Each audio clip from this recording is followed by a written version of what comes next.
दोस्तों आज हम लोग बात करेंगे बौद्ध धर्म के अन्य सिद्धांतों के बारे में। दोस्तों बौद्ध धर्म के जो सबसे जटिल प्रश्न पूछे जाते हैं वो इसी टॉपिक से पूछे जाते हैं। और जाहिर सी बात है, अगर आपको बौद्ध धर्म की समझ नहीं है तो आप इन प्रश्नों को निश्चित रूप से दावे के साथ आप इन प्रश्नों को गलत कर देंगे। तो जाहिर सी बात है, हम इसको बेहतरीन तरीके से समझने का प्रयास करते हैं और एक एक प्रश्नों पर विस्तार से चर्चा करते हैं और बताते हैं आखिर ऐसा क्यों पूछा जाता है। आइए हम लोग आगे टॉपिक को देखते हैं। बौद्ध धर्म के अन्य सिद्धांतों में जो पहला सिद्धांत महात्मा बुद्ध ने बताया वो है कारणवाद। अब समझने की कोशिश करिए कि कारणवाद क्या है। बुद्ध कहते हैं कि कोई भी वस्तु किसी कारण से पैदा होती है। जैसे आपको दुख हुआ तो दुख क्यों हुआ? कारण क्या है? आपका जन्म हुआ और इस कारण आपको दुख हुआ।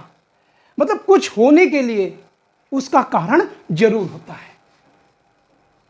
इसके अनुसार प्रतीत समुत्पाद, जिसमें हमने पिछली क्लास में बुद्ध के जो 4 आर्य सत्यों की व्याख्या की है, उसमें इस शब्द के बारे में हमने वहां पर विस्तार से चर्चा की है। आप पीछे के वीडियो में जाकर देख सकते हैं और उसी में इसकी क्या है व्याख्या की गई है। बुद्ध के अनुसार कर्म ही मनुष्य के वास्तविक जीवन का निर्धारण करता है। मानव जब जन्म लेता है उसको पता ही नहीं होता है कि वो इस पृथ्वी पर क्यों जन्म लिया है, लेकिन उसके कारण जो है वास्तविक जीवन क्या करते हैं, निर्धारण करते हैं। कर्म शब्द की व्याख्या करते हुए आगे ब्राह्मणवादी विचारधारा में कर्म का एक अलग व्याख्या दी गई है और वहां कहा गया है कर्म का संबंध अनुष्ठानिक से है। यानी ब्राह्मणवाद में अनुष्ठानिक शब्द का मतलब है जैसे यज्ञ करना,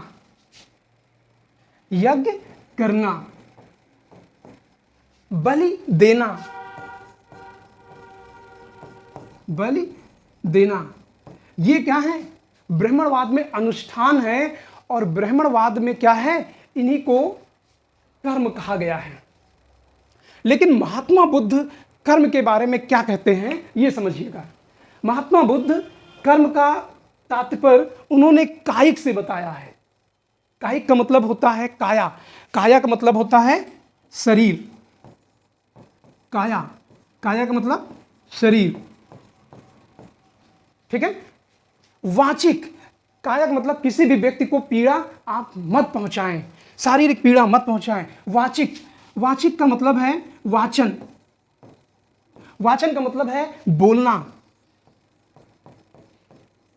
यानी आप ऐसे बोलें कि किसी को पीड़ा ना हो। और मानसिक का मतलब है किसी के मन को पीड़ा ना पहुंचाएं, मन में भी आप गलत ना सोचें। इस तरीके से महात्मा बुद्ध ने जो कर्म का व्याख्या की है वो कायिक, वाचिक और मानसिक उद्देश्यों से बताई है। आगे हम लोग देखते हैं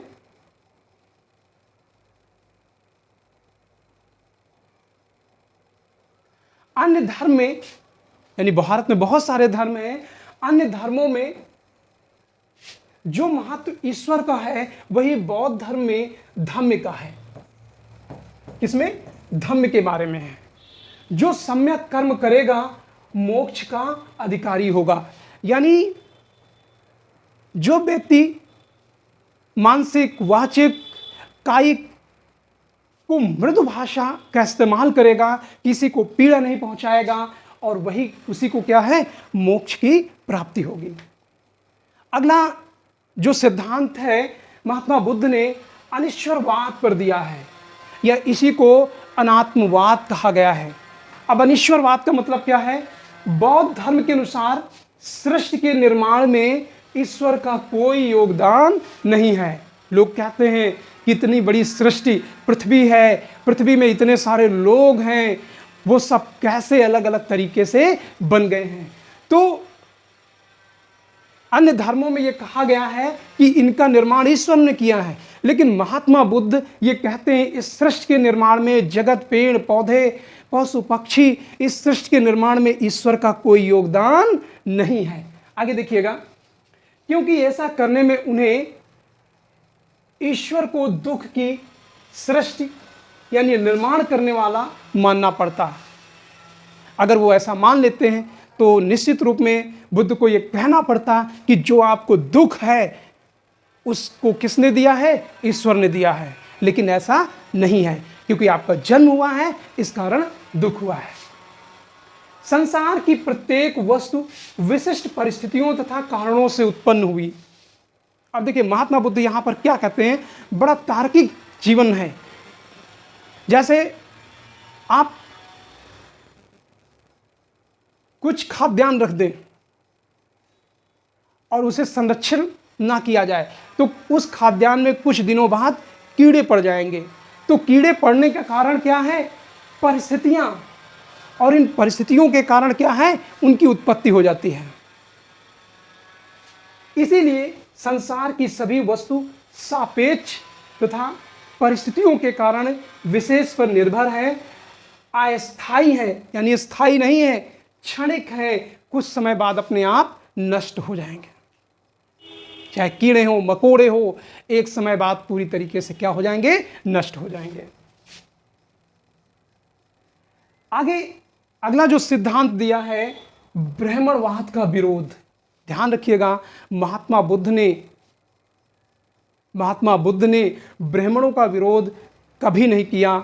महात्मा बुद्ध ब्राह्मणवाद के विरोधी थे। अब ब्राह्मणवाद क्या है ये समझिए। महात्मा बुद्ध ने यज्ञों, वेदवाद आदि को अस्वीकार कर दिया। बलि देने की प्रथा का उन्होंने बहिष्कार कर दिया। किसने? महात्मा बुद्ध ने। तो ब्राह्मणवाद क्या है? यज्ञ करना, वेदों पर निर्भर रहना, बलि, पशुओं की बलि बड़ी मात्रा में देना, यही क्या है? ब्राह्मणवाद है। तो महात्मा बुद्ध ने क्या किया? ब्राह्मणवाद का क्या कर दिया? विरोध किया। उन्होंने ब्राह्मण का विरोध कभी नहीं किया। आप ये देखेंगे कि बहुत सारे महात्मा बुद्ध के जो अनुयायी थे वो ब्राह्मण थे, और पीछे उनकी लिस्ट हमने डिटेल से समझाई है कि कौन कौन से ब्राह्मण थे। तो उन्होंने ब्राह्मण का विरोध नहीं किया, जबकि ब्राह्मणवाद का विरोध किया। आदि को उन्होंने क्या किया? अस्वीकार कर दिया। महात्मा बुद्ध कर्मवादी थे, अर्थात महात्मा बुद्ध कर्मों पर विश्वास करते थे। आइए आगे देखते हैं हम लोग।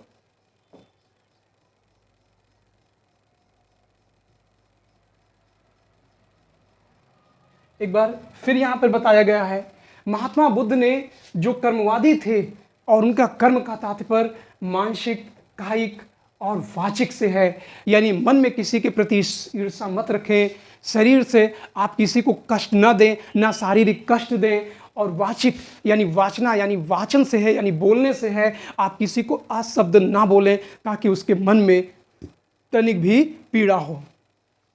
कर्म के कारण मनुष्य सुख दुख पाता है, यानी अगर आप अच्छे कर्म करेंगे तो आप सुख पाएंगे, अगर अच्छे कर्म नहीं करोगे तो आपको दुख मिलेगा। ये कौन कह रहा है? महात्मा बुद्ध कह रहा है।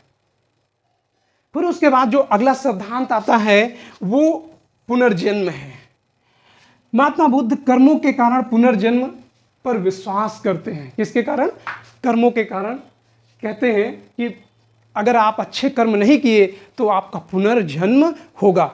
ये ध्यान रखिएगा, ये जब तथ्य पूछा जाता है क्या महात्मावादी ब्राह्मण विरोधी थे, तो ब्राह्मण विरोधी नहीं थे, ब्राह्मणवाद विरोधी थे। क्या वो पुनर्जन्म पे विश्वास करते थे? तो आप समझिएगा कई सारे बुद्धों की बात की गई है, ठीक है ना।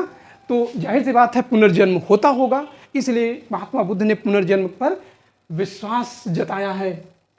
अंतः शुद्धवादी बौद्ध धर्म में बाह्य आडंबरों का विरोध बताया गया है और आत्मशुद्धि पर, यांत्रिक मतलब व्यक्ति को अंदर से शुद्ध होने की बात कही गई है।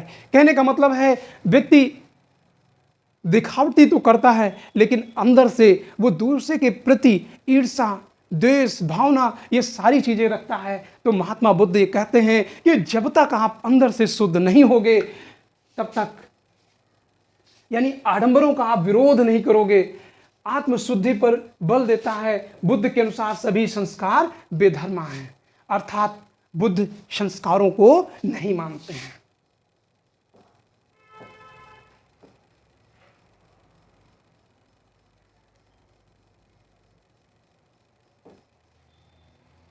अर्थात बुद्ध को नहीं मानते हैं। हाँ, अप्रमाद, देखिए एक शब्द है अप्रमाद, पूछ लिया जाता है बौद्ध धर्म में अप्रमाद का मतलब क्या है, तो इसका मतलब है आलस्यहीन होकर मोक्ष का आप संपादन करें। प्रयोजनवादी, महात्मा बुद्ध ने प्रयोजनवादी थे। प्रयोजन का मतलब है जिसकी जरूरत है आप उसी के बारे में बात करिए। जैसे कई बार महात्मा बुद्ध से ये पूछा गया क्या आत्मा और ईश्वर का अस्तित्व होता है, तो उन्होंने अस्वीकार कर दिया। तो बुद्ध नितांत प्रयोजनवादी थे, यानी जिसकी जरूरत है आप उसी पे बात करिए, और उन्हीं प्रश्नों को उत्तर दिया जो मानव के लिए क्या थे, जरूरी थे।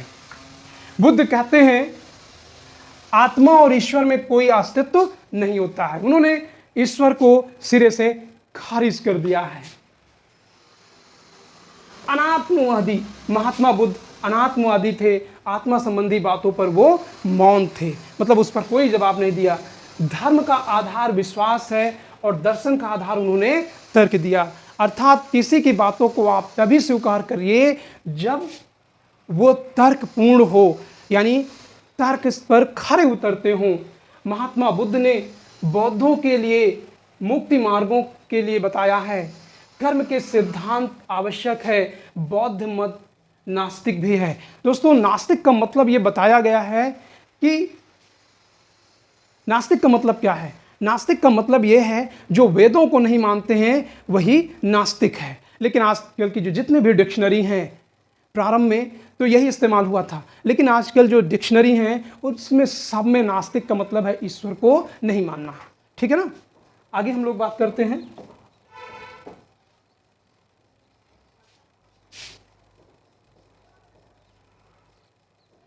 महात्मा बुद्ध ने बौद्धों के लिए मुक्ति का मार्ग के बताया गया है कि कर्म का सिद्धांत आवश्यक है, और बौद्ध मत नास्तिक भी है क्योंकि इसमें सृष्टि के लिए ईश्वर की अनिवार्यता नहीं है, यानी ईश्वर को सृष्टि के निर्माण में कोई आवश्यकता नहीं है। बौद्ध साम्राज्य के आहार संबंधी अनुशासन में बौद्ध भिक्षुओं को निम्नलिखित अनुमति थी, यानी भिक्षा मांगने की अनुमति थी कि आप बाहर भिक्षा मांगने के लिए जा सकते हैं, भोजन के निमंत्रण को स्वीकार कर सकते हैं, और मठ में भेजी गई भेंट को आप ग्रहण कर सकते हैं। दोस्तों, ये तथ्य पूछे जाते हैं आपके यूपीएससी में, और इसी कारण ये तथ्य बहुत ही महत्वपूर्ण हो जाते हैं। बौद्ध भिक्षुणियाँ और भिक्षुओं के पर्यवेक्षक नहीं रहते थे। एक प्रश्न पूछा गया था कि क्या वाकई में कि बौद्ध भिक्षुणियों को बौद्ध भिक्षु का पर्यवेक्षक नियुक्त किया जाता था, तो ऐसा नहीं था। भिक्षुड़ियों के, ये भिक्षुड़ियाँ होने चाहिए, भिक्षुड़ियों के लिए एक विशेष संहिता थी। संहिता का मतलब है नियम कानूनों से युक्त एक पुस्तक, जिसे क्या कहा गया है, भिक्षुणी पतिमोक्ष, यानी भिक्षुड़ियों के बारे में जो डिटेल से उनके नियम कानून बताया गया है, उस पुस्तक का नाम है भिक्षुणी पतिमोक्ष। संघ के प्रत्येक सदस्य को भिक्षु तथा भिक्षुड़ियों को 10 सीलों का पालन करना अनिवार्य होता था। अभी पूछ लिया जाता है ये 10 सील कौन से हैं। इनमें सबसे पहला है सत्य। सत्य का मतलब है आप सत्य बोले, यानी झूठ न बोले। अहिंसा, यानी आप हिंसा न करिए, लड़ाई झगड़ा मत करिए। आस्ते, आस्ते का मतलब है चोरी मत करिए। अपरिग्रह, धन का संचय करिए। ब्रह्मचर्य, ब्रह्मचर्य का पालन करिए, यानी भोग विलासता में आप मत डूबिए। दोपहर के बाद भोजन न करना, ये तो एक बड़ा मुश्किल काम है, लेकिन जो बौद्ध भिक्षु और भिक्षुड़ियाँ होते हैं वो अपने इस 10 सीलों के बाद, यानी इसके बाद ये भोजन नहीं करते हैं, तो निश्चित रूप में फल फ्रूट्स जो वगैरह होते होंगे उससे वो अपना काम चलाते होंगे। भोग विलासता से विरक्त, यानी भोग विलासता पूर्वक जीवन समाप्त। और दोस्तों, आपको मैं बताना चाहूँगा, महात्मा बुद्ध के जाने के बाद लगभग 500 वर्षों बाद जितने भी बौद्ध मठ थे उनमें से कई सारे ऐसे थे जो भोग विलासता से लिप्त हो गए। अर्थात महात्मा बुद्ध जिस भोग विलासता को छोड़कर, सांसारिक मोह माया को तोड़कर बाहर आए थे, उसी में बौद्ध धर्म आगे चल के लिपिबद्ध मतलब संबद्ध हो जाता है।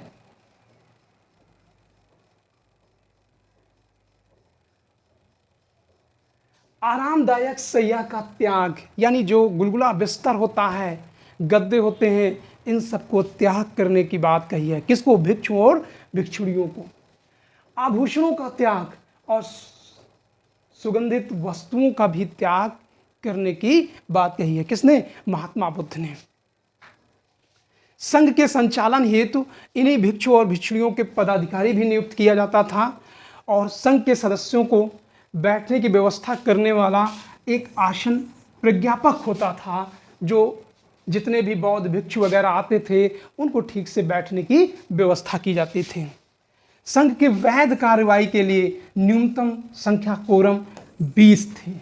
यानी अगर संघ के सदस्यों की संख्या 20 है तो किसी भी प्रस्ताव पर निर्णय लिया जा सकता था। संघ में लाए गए प्रस्तावों को वृत्ति कहा गया। प्रश्न ये पूछा गया है कि वृत्ति क्या है, तो संघ में लाए गए प्रस्तावों को क्या कहा गया है? वृत्ति कहा गया है। वास्तव में सभा के सम्मुख प्रस्तुत करने तथा पाठ करने वाले को अनुशासन या कमवाचा कहा जाता है। सभा में कोई भी प्रस्ताव बहुमत द्वारा ही पारित होता था। यानी कोई भी नियम कानून अगर संघ में बनाया जाता था तो वो किसके माध्यम से होता था? बहुमत के आधार पर होता था, जिसे भूमिस्तंभ कहा जाता था। किसी प्रस्ताव पर मतभेद हो तो उसे अधिकरण कहा गया।